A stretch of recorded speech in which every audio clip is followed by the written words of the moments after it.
So if you are feeling really tired, which aren't we all, especially if you're a teacher or a former teacher, I highly recommend Yoga Nidra because you can do it within a 10 to 15-minute window and feel really refreshed afterwards. I'm Lisa Harding, ex-EdTech CEO turned certified teacher career coach. It wasn't all that long ago that I was recruiting, interviewing, and hiring teachers for roles in corporate America. Teachers that ended up being some of my all-time best employees. Fast forward through my own career transition, where I left my role as CEO to become a stay-at-home mom, I now work with and empower teachers to transform their lives by turning their once distant career dreams into realities. In this podcast, I give you simple, actionable, step-by-step strategies to help you do the same. If you're a burnt-out teacher or simply need a change and you're looking to create a life you love, you're in the right place, friend. Let's get started. Hello, everyone. In this episode of Beyond the Classroom, we sit down with Dr. Kelsey Evans-Amalu, a former K-12 teacher who transitioned into higher education and now works as a consultant specializing in educator well-being. She's going to share her journey from teaching to pursuing a PhD and eventually launching her own business. We discuss the causes and effects of teacher burnout, somatic healing techniques for stress, and practical tips for considering all of this while making a career change. Whether you're looking to heal from burnout or explore new career possibilities, this episode offers insight, guidance, and inspiration. Hi, Kelsey. Welcome. Hi, how are you doing? I'm great, and I can't wait to jump into your story, but I like to kick things off with a fun icebreaker question, if that's okay. Depends on the question. All right, I think this one is right up your alley, considering we originally met at a gym, which is a form of self-care. But my question Yep. is, right now in your life, what is your favorite thing to do for self-care? Oh, that's easy. I personally love to practice Yoga Nidra. So Yoga Nidra is a Sanskrit term for yogic sleep. It's also been really popularized by Dr. Andrew Huberman. He's my homeboy. I really credit him for a lot of like the rise in popularity for some of these practices that I preach. But what Yoga Nidra is ideally is a type of meditation that allows you to receive the same benefits that you would during a full night's rest because it mimics REM cycle sleep. So if you are feeling really tired, which aren't we all, especially if you're a teacher or a former teacher, I highly recommend Yoga Nidra because you can do it within a 10 to 15-minute window and feel really refreshed afterwards. Oh, well, that's amazing. And I think even as a parent with young kiddos, my ears perked up. Oh yeah. It's literally a lifesaver. When I was pregnant, I would do it every single day. And then I also practice it now, usually around like 3 p.m. in the afternoon when I would typically reach for coffee, which I still reach for coffee, don't get me wrong. But I usually like to practice it in the afternoon because that's when I'm generally feeling the most tired. Great. And maybe, I don't know if you have information on your website. Listeners will definitely drop a link Yes. to Yes, perfect. I have that Okay. also on my YouTube channel. So there's free practices if you're wanting to go to my YouTube. It's at Dr. Kelsey Evans Amalu. Or you could search the Mindful Prof and that would automatically pop up. But we have free meditations available, including a yoga nidra practice that's about 10 to 15 minutes long. Perfect. Well, listeners, I'll grab that link. Make sure that you have that. So let's jump in. I think today I love that there's like a two parts to your story. Like I'm interested to hear about your career transition, but I really want to hear about like the stress and burnout. But let's just start and share a little bit about your teaching background. Yeah. So I've been in the classroom, whether it's K through 12 or higher ed, for over a decade. And I originally started as a high school educator. I taught literally every single grade level, within high school and almost every single subject within social studies, as I worked for a charter school at the time. And within a charter school, you're pretty much guaranteed a lot of different preps. So I taught probably every subject outside of psychology and world history. So I got you covered on the social studies. And I loved teaching. However, I saw a real need for transformation, which is why I switched over to get my PhD and start teaching in higher ed. And I can definitely get into more specifics with that. But yeah, my first love within the teaching field was with high school students, specifically in social studies education. Okay, yeah, and maybe just a quick follow-up about your path from K-12 into higher ed. Was your end goal that you wanted to be a professor in higher ed, or was the driving more motivation more that you knew that you wanted to pursue a certain PhD and then that led to higher ed? Maybe tell us a little bit about that part of the journey. Yeah. So the transition really occurred when I went to go get my yoga teaching certification, really the same time of my first year of teaching, just because I was really interested in it. My background, when I first started doing yoga, I really started practicing it because of my own eating disorder recovery. And a lot of what I learned in my rehab facility specifically was oriented into somatic and yogic practices. And for me, that was really transformational for my own recovery. And I thought, wow, how amazing would it be if I would get certified and then started incorporating this into my high school classroom, and which I did. And I incorporated a lot of breathing techniques, stretching breaks, really yogic philosophy. And that really transformed my classroom and my teaching, along with like my own regulatory practices and co-regulation with the students. And it was pretty easy to track as far as what the benefits were, as it was the same time that an end of course exam was initiated in the state of Florida. And with me being the only teacher that taught US history within social studies, um, I could easily track the growth over time. And we ended up having the fourth highest test scores in the state of Florida, which is a pretty big deal considering there's lots of teachers in the state. And I was really curious as to why these practices were so beneficial. And there wasn't a lot of research at the time. And I'm like, okay, well, I really want to prove that these practices work. And I really want to study this, which led me to go get my PhD. So the end goal wasn't necessarily to become a professor. That's usually the route that's pushed when you do go get your PhD.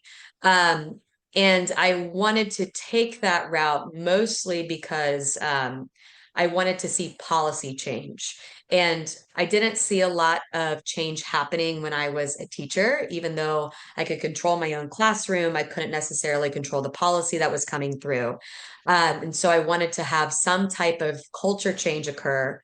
And I thought, well, what better way to do that than go get my doctorate, research these practices, and then be able to create change at a larger level, especially if I'm teaching teachers how to teach within the College of Education that I was teaching in. Um, and really, that yes, I was very happy that that's the route that I took. However, I quickly learned that I couldn't actually influence policy as much as I wanted when I was a professor, which then led me to start my business. So, a lot of why the route that I've personally taken, of course, there's other contextual factors, but at the end of the day, it's really been about culture change and trying to go the route where I could have the most impact. And for me, that personally hasn't been in the classroom, even though I have been able to make a lot of impact. It just was never enough. And so, really taking those routes has been really wonderful and very insightful. Um, but again, just always wanting to go for being the change that I want to see in the world. That's amazing. And I mean, there's so much great information here. I feel like we could already have like five different conversations, spin-offs of this. But for a little bit of context, when did you leave? Around what year did you leave the K-12 classroom? Yep. So I left in 2014, 2015 academic year. And that was, I actually took a year off in between, really trying to figure out like, how which programs I want to apply to, And I started coaching then, actually, individual coaching. And so technically my business started in 2015, but it was under a different LLC, and it wasn't to the scale that it is now, but it got me through a year of transition prior to going into my PhD. So I really appreciate that time period where I was able to really sit down and regulate myself, because I was going through a lot of uh, post-traumatic stress from my classroom, and just other things that were happening in my life at the time. That gap year in between some major transitions was just personally really necessary. And so maybe I'd encourage the listeners, if you have the capacity and the privilege to be able to maybe give yourself some space before making a big change. That for me was very beneficial, to really sit with some of the awareness rather than being like making some major decisions when we're perpetually in fight flight. That for me was very helpful. But I also acknowledge that not everybody has that possibility. But if you do, I would highly recommend it. Yeah, and one reason I asked that question is because I know some of our listeners are, I mean, I'm still kind of back on the fact you had made a comment that, you did feel like you were making change and able to make change in your own classroom. But I mean, that was now almost 10 years ago. The Yeah, dynamics for our listeners now, I know that a lot of you are thinking like, I don't feel like I have the flexibility to like incorporate some of the things that you right, were able to incorporate back then. Like, right, and now the classroom is even different. So correct. yeah, I just wanted to let the listeners know, kind of time frame. Oh Um, yeah, of course. yeah, Yeah, teaching especially has with changed literally in just a year. So it's like definitely, even when I go into schools now, there's things that I would have done differently if I were a teacher, and how to deliver some of these practices, and just keeping that in mind, how much has changed and the demand that is put on educators in a post-COVID world. Like that looks a lot different than pre-COVID. yeah. Okay, so when you work with teachers now, and I mean, maybe we can just focus in a little bit on teacher burnout. What does it Yeah. look like to you? What are you seeing? What's really causing it from your perspective? Ooh, that's a really intense answer. Um, so as far as teacher burnout, I started studying it during my doctorate program. And that was I finalized my dissertation in 2019. So the results definitely look a lot different prior to COVID than post COVID. And we've done studies on it since. So it's interesting to compare the two. So at the time, perceived stress of teachers was still very high, which I mean, probably everyone's like, well, yeah, duh. We're all really stressed. So perceived stress, meaning how a teacher is perceiving their daily life, their work environment, not just like the academic demands, but also like what they're going home to. So overall, their stress levels. So that's been continually rising over the past decade, and significantly gone up uh, in a post-COVID world. So as far as burnout rates go, I mean, they're continually climbing. And a lot of it, we look at the intersection of secondary traumatic stress and also PTSD. So those are slightly different things. So explain like what that means. Today's episode is sponsored by the Teacher Career Transition Academy. Are you eager to explore new possibilities but find yourself unsure of where to start? Look no further than our Teacher Career Directory. Available for free, this comprehensive resource features over 200 careers tailored for transitioning teachers. Dive into detailed insights, including average U.S. salary ranges, occupational outlooks, and even a personalized skills and interests inventory. Download now at teachercareertransitionacademy.com/directory. I'll also drop the link in the show notes of this episode. So don't miss out and claim your free directory today at teachercareertransitionacademy.com educator.com/directory. Secondary traumatic stress is witnessing the stress of others. And so if we think about that in a even pre-COVID world, teachers are witnessing multiple students experience very stressful things on the daily. And some of them are like capital T trauma, like really big traumatic events. And that can very much have an impact on an educator, especially if they're maybe not able to help that student to the level that they would like to help them at. And then you combine the levels of stress after COVID, the secondary traumatic stress definitely went through the roof. And so there's that, plus any PTSD or primary stressors that a teacher is facing, whether that be academically, what they're encountering from, let's say, their administration or policy changes at the state level.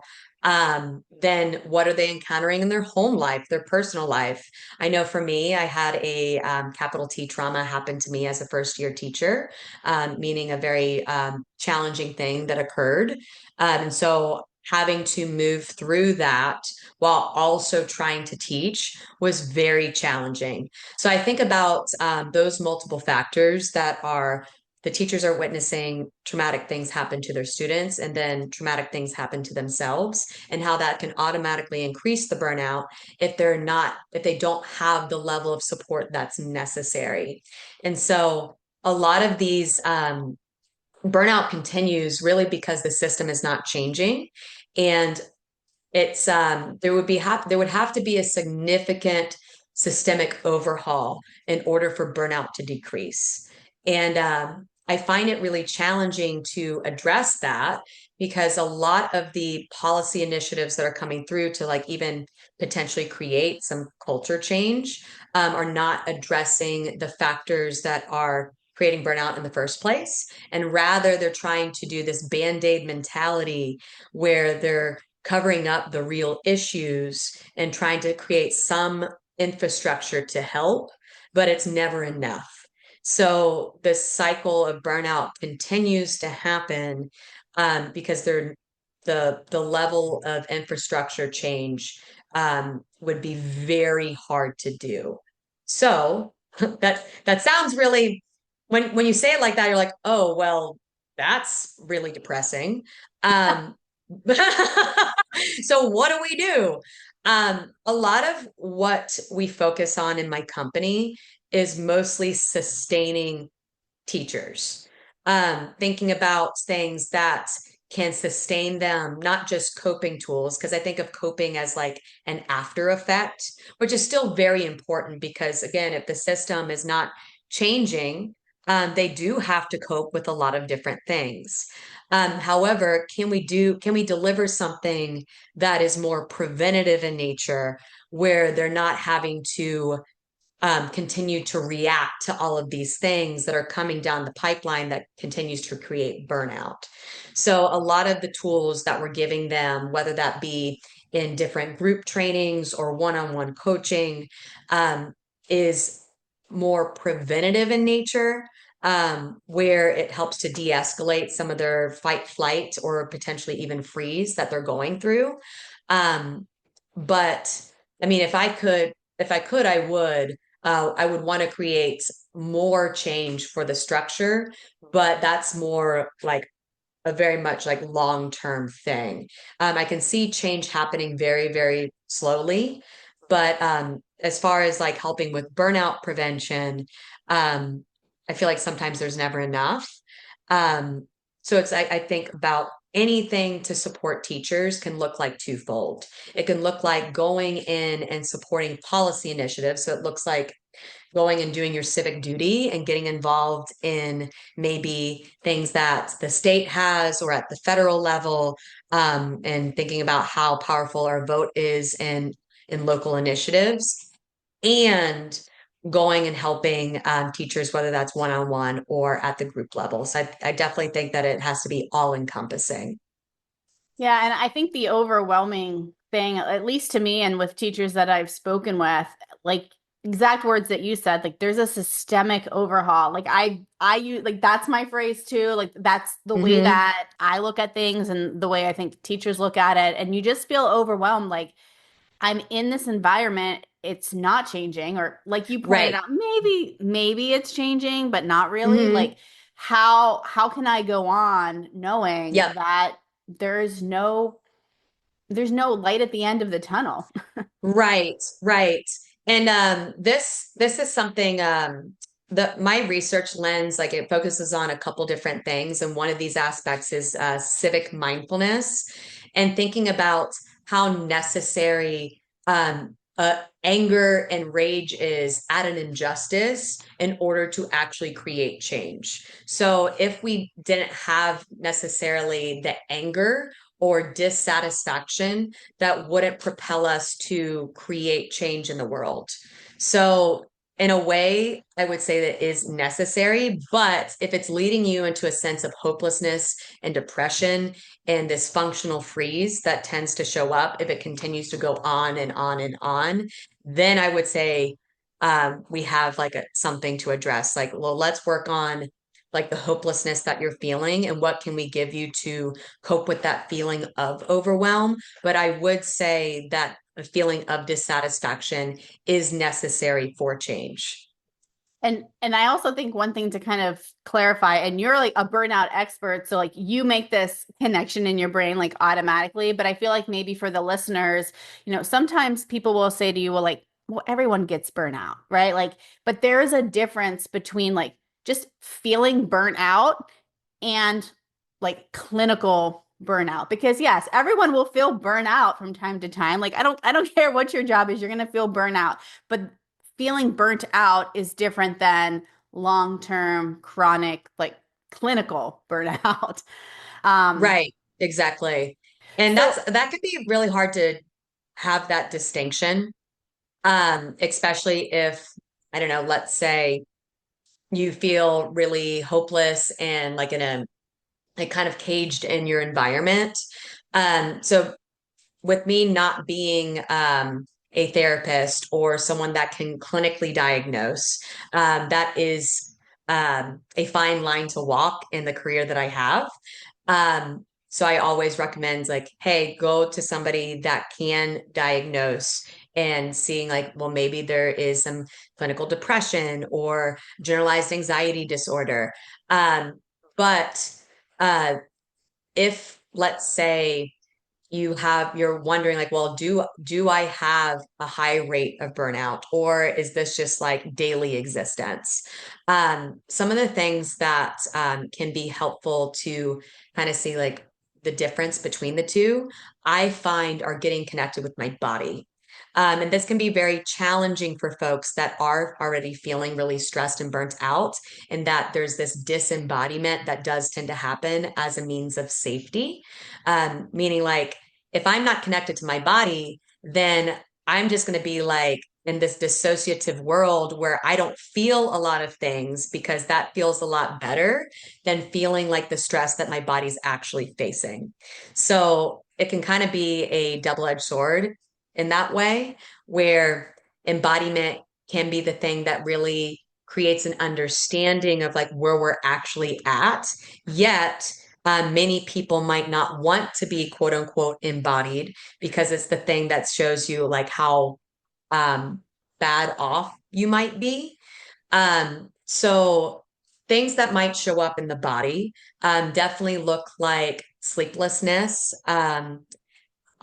whether you're feeling lethargic or wanting to be in bed. There might be a loss of appetite. And that's going to be more like the very clinically burnt out. Um, it looks a little bit different if you are whether if you are in like this higher state of fight flight, meaning like maybe really anxious. In that sense, you might tend to be overeating as a means of coping. Maybe you are still having that sleeplessness or you're feeling like a little bit more hyper. So there's different things to look for as far as like the body is concerned. Um, and then as far as some of the thought processes that show up, some of the limiting beliefs that might be occurring at the same exact time, those subconscious beliefs that tend to show up, I would ask yourself, what are the things that you believe that are showing up in your daily life? Meaning like, I can't go on, I can't do this. Um, Usually the line that I can very much see in folks is the I can and I can't. So that's a pretty big, easy way to distinguish whether burnout has reached a critical level. Is do you still believe that you can, or are you consistently saying, I can't do this anymore? Um, and that would be a pretty easy way to differentiate, plus going to see someone that would be able to maybe give you a more clinical definition of that. Great. And as we kind of go into talking about healing and strategies, could you maybe kick off and just tell us, for those of us that aren't familiar, like what exactly is it, like somatic healing, and how do you define that, and how does that help us, and how can we move forward in Yeah. that direction? Yeah. Um, So somatic has kind of like gotten very popular over this past decade. And then what I tend to see is it almost like when the word you see it show up so much on social media, then it's like loses its meaning. You're like, I don't even know what this means anymore. Everybody's saying it, like same definition with mindfulness, like, let's just be mindful, just breathe. And like, I don't know what this means. So the technical definition of somatic, the root word of it is a Greek word known as for the body. So I would say it is a therapeutic model, but it tends to be the exact opposite of what you generally see in a therapeutic session with a counselor or a social worker, where they do a lot of top-down processing, meaning like talk-based therapy. That's predominantly through a cognitive lens versus somatic is a bottom up processing. And I'm going to just bring out Maslow's hierarchy of needs because I feel like every educator knows what that means. It's like drilled into our heads.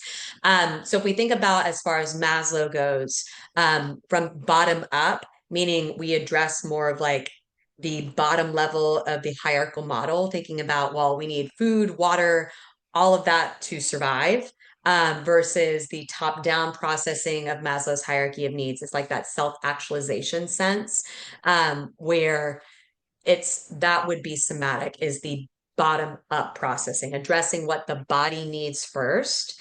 Because again, if I'm not fulfilling my basic human needs, then we really can't do anything.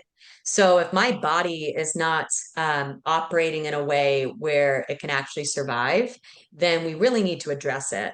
So somatic looks exactly at that. And there's different ways to look at it, where whether we look at it from a resourcing or grounding sense, so like body-based tools that can help us feel more regulated in a sense, or there's other things that we work on in somatic work where it's thinking about whether that's a stressful event that has happened and thinking about like a feeling in the body that shows up when that stressful event has happened. So we talk a lot about the felt sense of anger, the felt sense of calm, the felt sense of happiness, and giving a person the tools of trying to connect what that feeling actually is. Because then it actually feels like when that feeling shows up in maybe your daily life, we can know what that is that's showing up in our body versus trying to like analyze it in our head and not connecting to the body at all. So, somatic ideally is this mind body connection rather than traditional therapeutic models, which have tended to intellectualize everything and rationalize things, which is still really beneficial, but it leaves out this huge piece of who we are, which is also what we're feeling in our body. So, I found a lot of healing personally through that because, first of all, um, I wasn't connected to my body at all when I was going through my eating disorder recovery. It was the thing that I didn't want to connect to in the slightest. However, what I found is when I started to connect to it more, my body was telling me a lot of things that I really needed to hear, yet I was very much scared to witness it at the very beginning. Yet the more that I listened to my body and things that I needed to take care of, and like drinking water, eating appropriate food that was nourishing my body, and listening to the feelings that were showing up. It was slow moving at the get-go, but overall, I was able to heal in a way that I wasn't able to do when I was doing like a traditional therapeutic practice. And this might resonate with a lot of teachers too. We are very intelligent humans, and my brain can intellectualize everything. I can rationalize everything. And that led me into a place where I was like humming up against a wall a lot of the times, and that I would disregard my body. So I found a lot of benefit just because of that, where I could like kind of set my rational mind to the side, and not that that doesn't show up in these practices, but it's a more holistic thing that looks at the whole human self rather than just like what my mind is thinking. So as far as what this looks like in practice with teachers, um, I would bring it into my daily practice or daily environment in my own classroom. Because I know that teachers have probably been offered these practices in some way, shape, or form to offer it to students. I think that's wonderful. However, if the teacher is not regulated, then it will be very hard to offer it to students. So I would push it more towards educators to practice this first, what that looks like taking a minute and feeling how they're feeling, grounding, noticing where their feet are, where they're standing or where they're sitting down. And it doesn't have to look like this 20-minute practice. It can look like something that's a couple seconds long, and doing something like that throughout the day to remind them of how they're feeling and where they're at so they don't have to dissociate um, is very impactful. And that can create a lot of change throughout the day, or even like when they leave their classroom to go back home, um, they can even do it there. So it's more thinking about what they can put in their teacher toolbox that doesn't have to look grandiose. It doesn't have to look like purchasing something. It could literally look like the most simple thing of gazing down at your feet and noticing your body. And it can be quite transformative. I know it sounds woo woo, but it's something that doesn't take a lot of effort to do. So I'm curious, in your consulting business, do you work mainly with groups or do you do offer one-on-one for individual teachers as well? Yeah, it's both. So as far as like groups go, I go in and work with district levels, whether it's through professional development at the administrative level, or professional development for staff and teachers.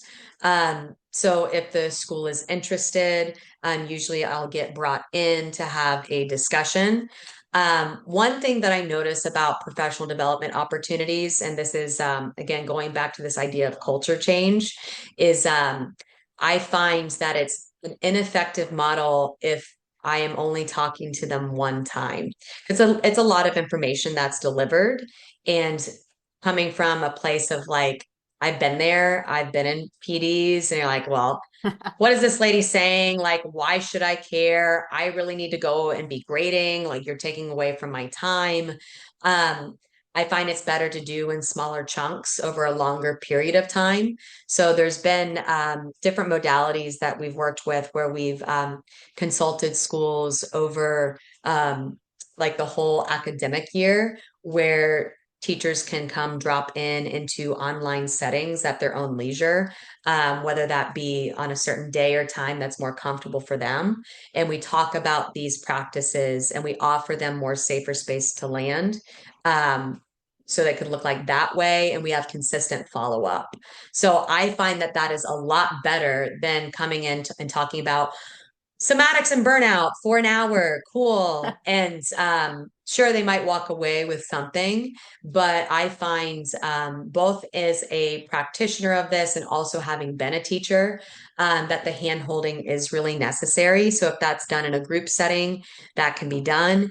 If that needs to be one-on-one coaching, that can be done. So we kind of offer it all, because I find that how a lot of these programs have been offered in the past is just ineffective because they don't have that follow up. Instead, it's being offered like a band aid again. They go in and say, oh, we did the check mark on, well, we did our well being talk. And then they just move on to the next Yeah. thing. And So it's, again, if they want culture change to happen, it usually has to be like a little bit longer of a professional development. And Kelsey, you know my background a little bit, and my listeners, I worked for 15 years for one of the nation's largest providers of online training for teachers.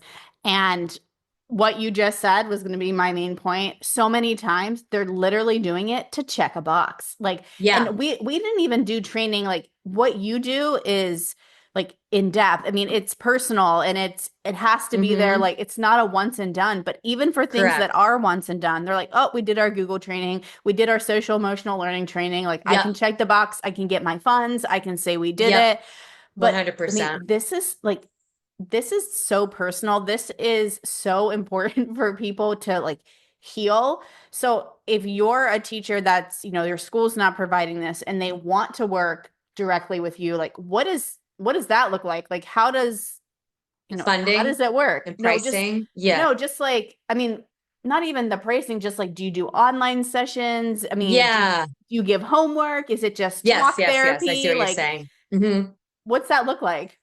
Yeah.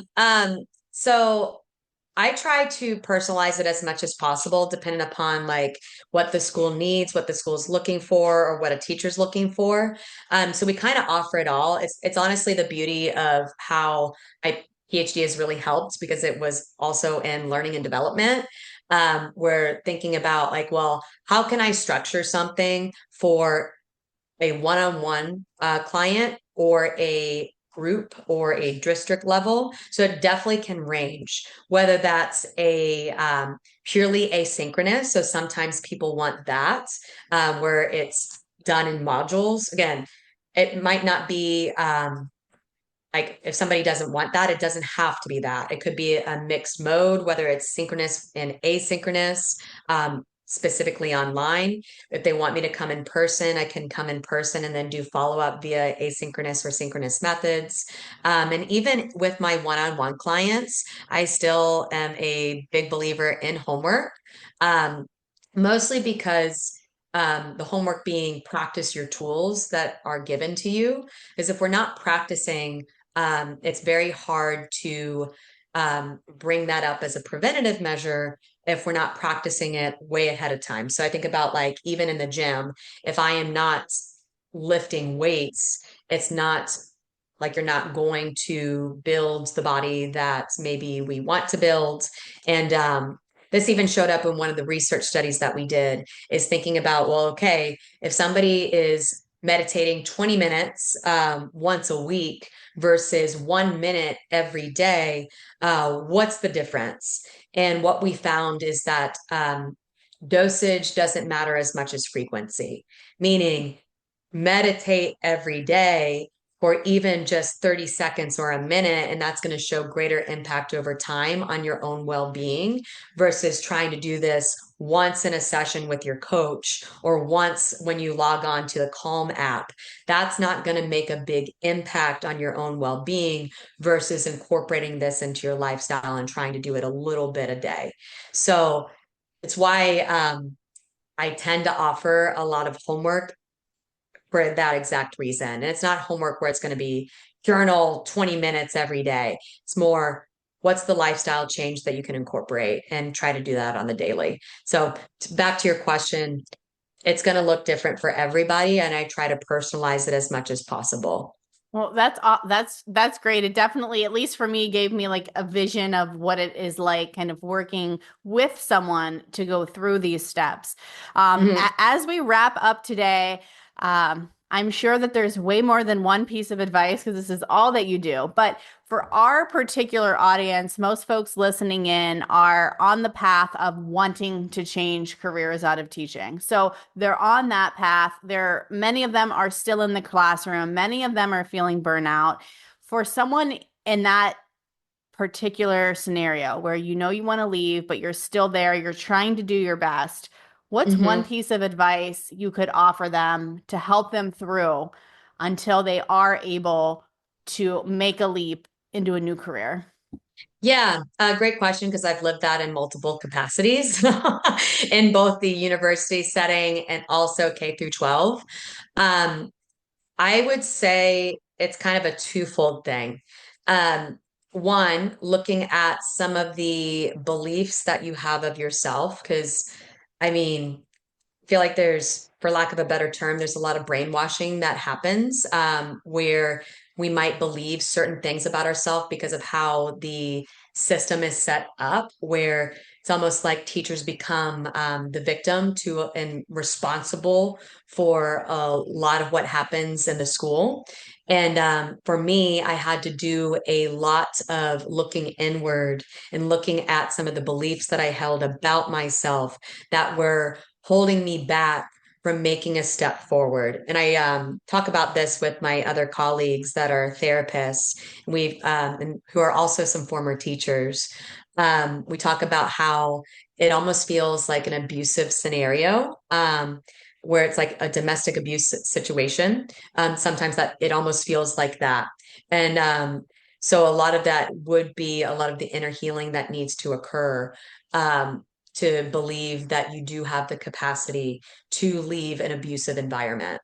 Um, that limiting beliefs and what's going on with your body. And it is connected to the limiting beliefs because limiting beliefs can impact how our body is perceiving our stress levels. So, giving yourself some grounding exercises, meaning can you maybe do some body-based techniques where whether it looks like deep breathing or emotional freedom technique, which is known as tapping. Um, Maybe it looks like doing some yoga. So getting reconnected to your body will help you establish your boundaries as well. Meaning, if my body can perceive that this is not an okay environment to be in, it's going to give me a very clear yes or no. And when I can pay attention to that gut sense a little bit more, it can create almost like this greater action urge that I need to leave. So my twofold approach would be getting curious with what your beliefs are about yourself, and then giving yourself some body-based tools that can give you the awareness of where you're at in your current state. Wow, that's amazing and a great way to kind of end the conversation. So, everyone out there today, thank you so much for tuning in to this episode of Beyond the Classroom. We hope today's conversation about managing burnout and navigating your career transition has sparked some inspiration and really great practical ideas for you. If you enjoyed this conversation, don't forget to subscribe to our channel and please leave us a review. And if you know a teacher who might benefit from today's discussion, please feel free to share this episode with them. Make sure that you check out the description for links to all of the resources that were mentioned, including the YouTube channel, the Mindful Professor website, and other great links and resources to help you on your way. Remember, friends, the journey is just the beginning, so embrace the adventure.